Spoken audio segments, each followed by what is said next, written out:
It's a short word, starts with a K. Very good. Do we want a king? No kings? Very good. Okay, the plan when you're going to become an authoritarian or a king has several steps in no particular order. First is you allow law breaking. So when I go through these, think of things you've seen. Like day one, did he lower the egg prices, stop all the wars in the world? No, but he did let the J6 rioters go free, didn't he? Yep. They investigate their critics, like Comey, Tish James, Bolton. They institute retaliation against groups like universities, the press, law offices that all they did was do what their clients told them. They promote law enforcement overreach, like with ICE.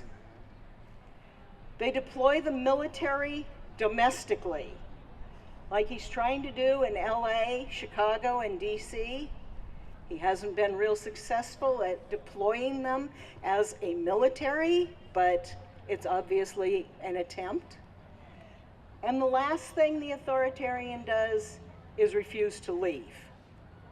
Okay? Trump didn't write this playbook.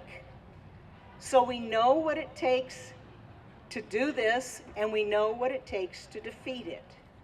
So that's why we're here. And maybe you've heard of the 3.5% rule. It's not really a rule, it's a guideline.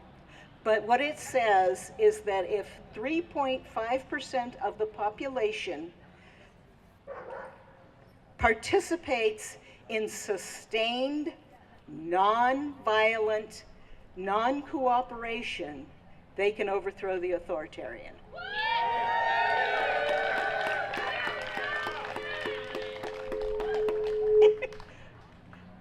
Okay, there are 3 levels of people doing participation. Closer? Okay. First is individuals and small groups. Most of us, are in doing things at home. There may be somebody right now who's at home who couldn't come today, who's writing postcards. That's part of the 3.5%. So let's be glad for that, and everybody do their part, and as I always say, just a tiny bit more.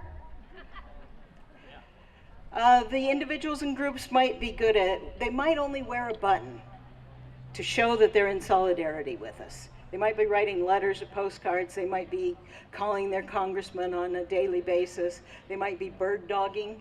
You know what bird dogging is? It's when you follow around your congressman and ask him rude questions like, why aren't you in session? Then you have the collective, where you join a larger group, like maybe the Indian Valley Indivisibles. You contact others and you start to grow. You might do canvassing. You might do a fundraiser at Mavis's house.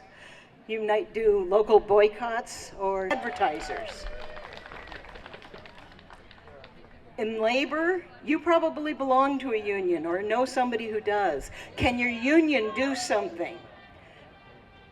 Does your union have a strike fund that's big enough to sustain you? If not, that's the first step. And for those of us who aren't in a union because we're old and retired, we need to support union shops wherever possible, right? In the faith area, now the Supreme Court recently said that the pastors can preach politics from the pulpit.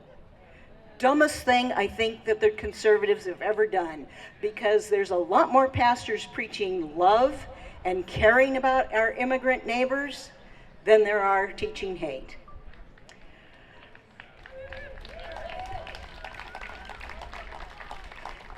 In the education area, do you belong to alumni association? Is your college being threatened with losing funds if they don't give in? Can you tell them that they're going to lose you if they don't give in? Can you tell your kids that, I'm sorry you can't go to that school because it failed and it gave in? And on the local level, we have to make sure that since I can't get into the grammar school, ICE can't get into the grammar school.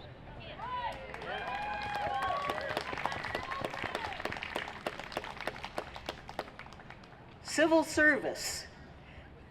I was a civil servant most of my life. And what I can tell you is the biggest thing you can do for the civil service is give them some respect. They are not non-essential just because they've been laid off, okay? Be kind to your civil servants. And right now, you might want to be giving money to, or money or food to any canned food drive you see, your local food banks. They have a lot more people showing up than they used to. The last is the military and law enforcement. And this one's hard for a lot of people, but in this area where our law enforcement are our neighbors, most of us know somebody in the military. This is an easy one. Make sure they know that their oath was to the Constitution, not to some person, and that we support them when they decide that they will not obey an illegal order, and that they are on our side, not the president's.